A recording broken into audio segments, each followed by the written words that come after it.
And now we look at the first conditional, and the first conditional is for a realistic present or future possibility. So as I explained, every conditional has two parts, the if or when clause and the conditional clause, or the situation or condition and the consequence, and they can be in either order. So you can have the if or when clause first and the conditional clause second, or the conditional clause first and the if or when clause second. In the first conditional, the if or when clause is if or when with the present simple, and the conditional clause is will or won't with the infinitive. And here are some examples. If it gets cold, I'll turn on the heating. I will. So a realistic possibility. Maybe in winter, it's a very realistic possibility that it's going to get cold, right?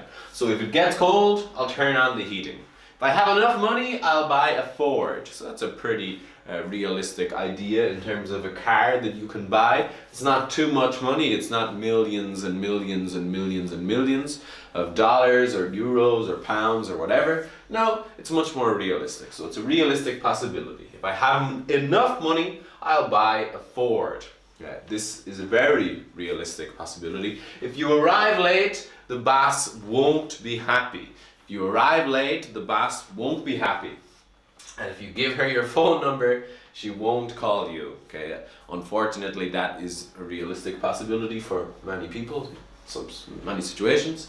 If you give her your phone number, she won't call you. Okay, so it's a realistic possibility that you're going to give her your phone number. Maybe you have been talking about it for a while. Maybe you see her every day. So it's a realistic possibility, and of course we can invert the sequence. So we can have, if it gets cold, I'll turn on the heating, or I'll turn on the heating if it gets cold. We can have, if I have enough money, I'll buy a Ford, or I'll buy a Ford if I have enough money. If you arrive late, the boss won't be happy, or the boss won't be happy if you arrive late.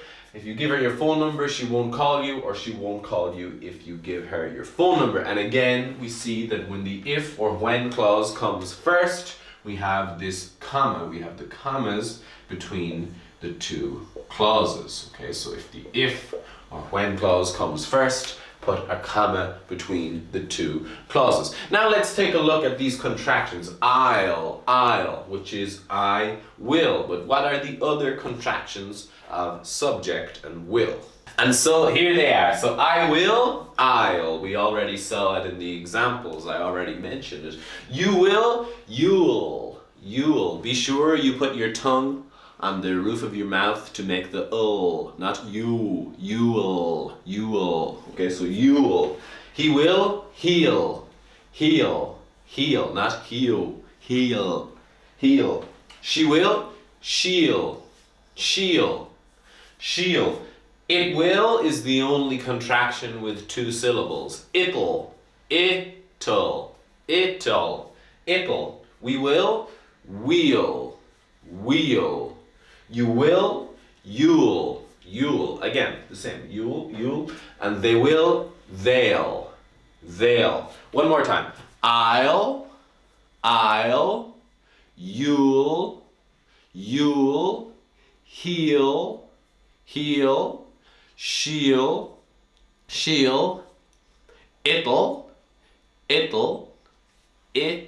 sounds like little, like small, it'll, we'll, you'll,